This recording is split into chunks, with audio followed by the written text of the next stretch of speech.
Welcome back to the Deep Dive. Today we're getting into something maybe a bit overlooked, but super important, perimeter drainage. That's right. It's all about how we protect buildings from water damage. And we're going to focus specifically on why it matters so much in certain places and really what the benefits are. And our main source today is Pacific Blue Mechanical. They're a Canadian company specializing in this stuff.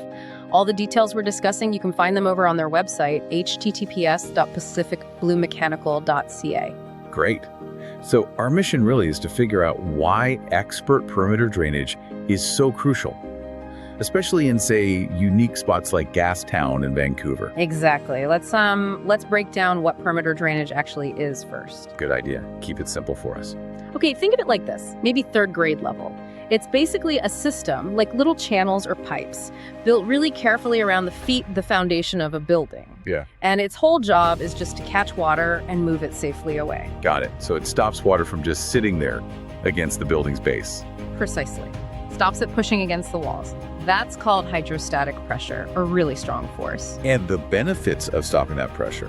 Well, the pacificbluemechanical.ca site really lays this out. It helps keep the building strong, right? Preserves its structural integrity. Absolutely. It stops the foundation from shifting or cracking. And another big one it prevents is mold. Keeping things dry means no damp spots for mold to grow. Which is huge for health, obviously. Definitely. So you protect the building itself, which keeps its value up, and you make sure the air inside is healthy and safe for everyone. It's a win-win. Okay, so that's the general idea. But you mentioned Gastown, Vancouver. Why focus there? What makes it special or challenging? Well, Gastown's interesting. You've got these really old historic buildings, right? Beautiful architecture. Yeah, loads of character. But they were built a long time ago, maybe not with modern water management in mind. Plus, it's right near the water, so the risk of water issues, maybe even flooding, is just naturally higher. Right, old foundations plus water proximity. Sounds tricky.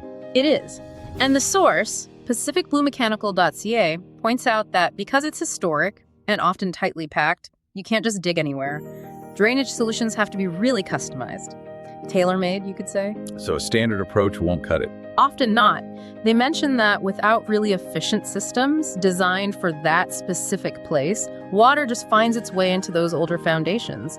And that gets very expensive very fast. And that's where the local expertise comes in, I guess. The site talks about needing professionals. Exactly, because they know the local conditions. Like Gastown apparently has some tricky soil, sometimes clay-heavy soil. Okay, why does clay matter so much? Well, clay is dense. It doesn't let water pass through easily, so water just sits there.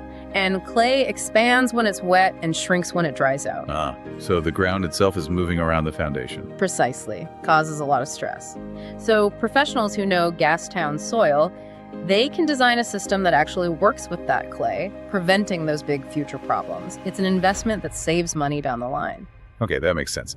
So for listeners, how do you know if your drainage isn't working? What are the warning signs you might need these benefits? Good question. There are some pretty clear tells. Like? Well, the most obvious one. You see water pooling around your foundation after it rains. It's just sitting there, not draining away. Okay, visible puddles. What else? Inside the building. Look for mold or mildew. That damp, musty smell is a big clue. Right, that's bad for breathing too. Very bad. Also, keep an eye out for cracks. Cracks in the walls, especially down low or in the floors, that can mean the foundation is shifting because of water issues. So structural damage signs.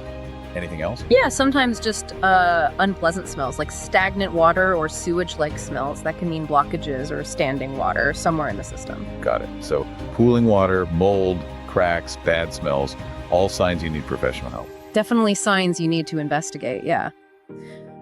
The takeaway here is really about being proactive, planning your drainage properly, using the right materials and techniques for your specific location. That's how you protect properties, whether they're historic, like in Gastown, or brand new. It's about thinking long term. Absolutely. Preserving the building for the future. So thinking about the future, the pacificbluemechanical.ca site mentions some interesting tech. Things like smart sump pumps and permeable paving. That sounds pretty advanced for drainage. It is. Smart sump pumps, for instance, use sensors. They can actually predict water flow and adjust how they work. Yeah. Really useful in places with unpredictable water levels, like near tidal areas. Permeable paving lets rainwater soak through instead of running off. So drainage tech is actually getting smarter, more adaptive. It really is. Which leaves me with a final thought for you, our listeners. If we're getting this smart about simply moving water away from foundations, what other parts of our homes, what other basic systems could be totally transformed just by managing water more intelligently? Something to think about. Join us next time for another deep dive.